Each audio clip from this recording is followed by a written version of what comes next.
just the benefits. Thank you for joining us today. And now that our panel is complete and seated, I hand over the floor to you guys. Don't be afraid to ask your questions. Let's go. Don't be shy. Please state your name and your organization. Good morning, sir. Welcome back, Wattpad. Curious, sir, kasi this is one of your hit shows in TV5. Bakit siya nawala when, in fact, it's doing well, rating-wise, and I don't know. And since it's back, and you mentioned before sa press con is, di ba, may mga talents na po tayo na nawala. So who else are going to play sa Wattpad, and how will you maximize yung show? Are you going to get new artists, artists from other network, gaya ng ginagawa niyo before? Dami mong tanong Umpisa ko start. Yeah, we were pretty happy with the performance of Wattpad in its original iteration. And then, as you know, last year, medyo nag-step back kami because we wanted to reassess a lot of things, really, the strategy, the positioning, the programming. Kaya minabuti muna namin that to figure out what is the best way to continue doing Wattpad. And that's why ngayon, tamang-tama, after the first quarter, we've decided it's the best time. It was not easy nor simple to get it off the ground because we had to find the right content partners as well, and that's why we're very happy Unitel is here with us.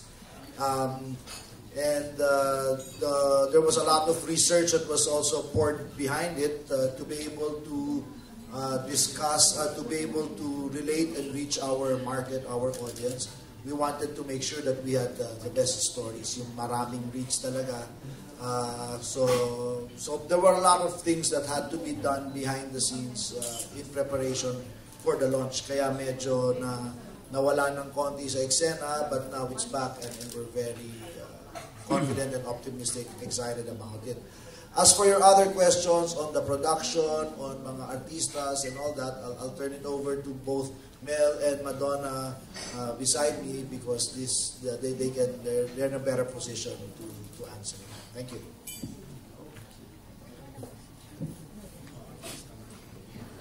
In terms of yung getting the actors for Wattpad, kami naman kasi we see this as an opportunity na makadiscover, no? That's one. New talents in the business. Kasi we all know in the Philippines kasi ang kalakaran ng pagkakaroon ng mga artista, they're usually connected to a network or, you know. So, we explored the different management companies around. Kasi kahit naman they belong to another network, sometimes they're open also. There are actors who can cross. Isa yan. So, next is the opportunity to find new talents. Pangatlo, it's a very different market that we're playing up to. We're actually targeting millennials, no, mga bata. So I think, opportunity din yun na makahanap ka ng mga artista who will actually bridge that. So on our end, yun ang aming strategy sa paghahanap ng mga artista for Wattpad. And we're happy that we came across these three brilliant actors, no?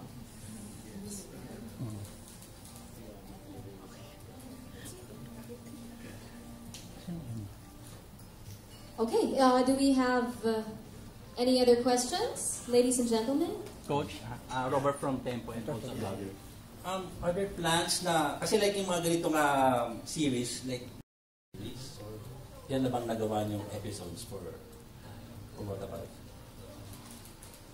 Actually po, first time ko pong gumawa dito sa TV5 sa Wattpad po. So, sa mga kasama ko po, at sila po medyo magaling. Actually, magagaling po sila, so hindi po kami nahirapan. At medyo kaibigan din po kami, kaya yun, medyo napadali yung mga eksena. Opo. Magandang umaga po, Sarah Carlos. Ito po yung first episode that I did for Wattpad po. And nakarelate naman po ako sa character ko because of all the workshops that I've gone through. So that was actually, yung po yung pinakauna kong ginawa, yung relatability ko with my character. So, okay naman po, nakarelate po ako sa kanya on the personal level. More than the exterior feature of it, nakarelate din po ako sa siguro pinagdadaanan ni Kayla, yun ho, yung backstory niya. So, thankful naman po ako that I got Kayla as my first ever character. Yun ho. Magandang umaga po. Ako naman po si Kate Alejandrino. This isn't my first Wattpad with TV5. It's actually, I think, my third or fourth. At palagi pong kontrabida po yung ginagampanan kong role. So, ayoko pong sabihin na I relate to kontrabidas kasi hindi naman po talaga. But, talking about the process po, yung si Direk JP po is very hands-on with all of his actors. So, napakadali po ng trabaho kasi he's always there to guide us. And kami, yung castmates ko naman po, kami pong as a cast, we're very open naman to suggestions if there's a certain way na gusto po nila tumakbo yung eksena or if may suggestion nga po yung isa't isa, we just accept it. So, it was a very easy job for us. Okay, thank you. Titles talaga, isa-isa, para hindi pare-pareho. So each Wattpad story can stand alone. Iba yung handle nito, iba yung handle ng next, and at the same time, naghahanap kami ng artista and talents na bagay on a per story basis. So mahaba yung process na dinaanan namin to choose the stories. Thank you. Just one more question. How faithful are the TV versions from the original Wattpad versions? Naku, Madonna. Ginawa. Syempre kasi pagka if you read online, no, the details, all the details, you have time to read them. Pero dahil we are compressing an entire story into a 65-minute body and all that. So, meron kaming consultation with the Wattpad authors. There are things that are givens, mandatories, kumbaga. Hindi yan pwedeng mawala. Kasi syempre, hinahanap ng mga nagbabasa. No? Hinahanap ng mga nagbabasa. First, break ko po na kinuha po ako ng Digipag. Maraming salamat po. At binigyan niya ako ng chance, di ba? Gagalingan ko po lalo. Thank you po. Sarah. Hello po, good afternoon po. Ako po, background first. I'm under Star Magic po. I used to play Bea Bianca from Pangako Sa'yo. So that was my first ever teleserye. So since Pangako Sa'yo ho, I've been just focusing on my studies because I'm taking up BS in accountancy. I'm actually graduating na po. So yes, I passed my subjects last week. So yun, I'm happy. Apart from that, medyo good timing po itong Wattpad kasi ho, I got the job like the day after I found out I passed all of my subjects. So, sunod-sunod po yung blessings naman. So, yun po. How I got po the project is, tinext lang po ako ng hunter ko from Star Magic at the Porsche. Tapos, yun ho, tuloy-tuloy po, tinanong po ako like, if I'm comfortable doing this role, like, tapos binigay yung background ni Kayla sa akin. And I said, I'm game naman po talaga because for me, as an actress, I consider professionalism in this career is very important. And apart from that, this is actually my first bida role that I've ever gotten. So from kontrabida to bida. And for me, as an actress, I'm very happy that I'm able to do diverse roles because it's fun. As an actress, ang masaya ho na magampanan ng kakaibang roles each and every time, whether bida, kontrabida, psychic. Tapos, yun ho. So, that's what I do. Hello, ako naman po, nagsimula po akong umarte sa high school. Philippine High School for the Arts graduate po ako. So, I was a theater student there. Kate! Oh my God, I'm sorry. I didn't recognize you. Sorry. Hello po. Sana mas maganda na po ako ngayon. Yeah. Sana po. So yun po, theater major po ako sa high school. Tapos, my first big break po was Oh My G. Ako po yung kontrabida doon, starring si Janela Salvador. That was in ABS. Tapos sunod-sunod na po, I was guesting in other teleseries po in ABS. And luckily, nakapag-Wattpad po ako. Tapos I'm able to do other projects po with other networks and also films. Yung last film ko po was for Cinnamon Originals na Baka Bukas. So I played Jasmine Curtis's ex-girlfriend. So nagpapasalamat po talaga ako na sunod-sunod po yung mga projects and I'm able to work with different networks.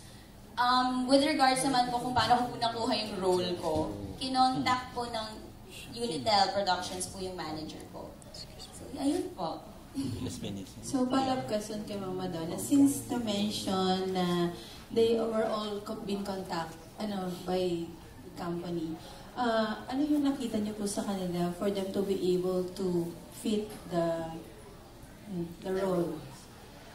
Una kasi, syempre it went through a series, no? Iba-iba ang kinonsider.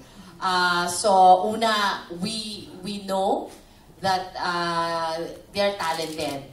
Kasi nakita naman namin yung history nila, no? Bawat isa, what they have done in the past, and more or less, ano yung mga nagawa na nilang roles. So, I think that's a major consideration. Of course, everything else follows na in terms of logistics, no? Available ba sila? Can they do this kind of a role? And kailangan, of course, silang mag-workshop, malaman kung if they can read through the lines. So all of them are really good. Si Kate kasi, sa lahat sa kanilang tatlo, kay Kate ako pinaka-familiar. Kasi si Kate, anak yan ng barkada ko nung high school. So I know her journey, you know? I know her journey as an actor. So nung naghahanap ng kontrabida, sabi ko, itry nyo nga. Kasi palagay ko pwede. Sorry Kate, na-stereotype ka na sa kontrabida. I think pwede. Si Sarah naman, I've seen some of her guestings in teleseries and I knew na she can cross, no?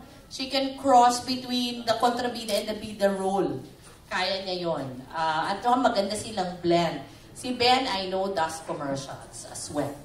So, it's really nice to have a fresh cast, diba? I mean, if you think about it, diba? They're here, it's their first lead role for Ben and Sarah, and then si Kate complements them. Kasi you have seen Kate through all her guestings. No? So, siya yung nag-i-inject ng kanyang character role. So, yun. Okay, unfortunately, ladies and gentlemen, we have to cut our Q&A short. But later on, after lunch, you'll be able to approach the actors and the rest of our VIPs for questions if you have any more. Can we have our entire panel up on stage, please, for a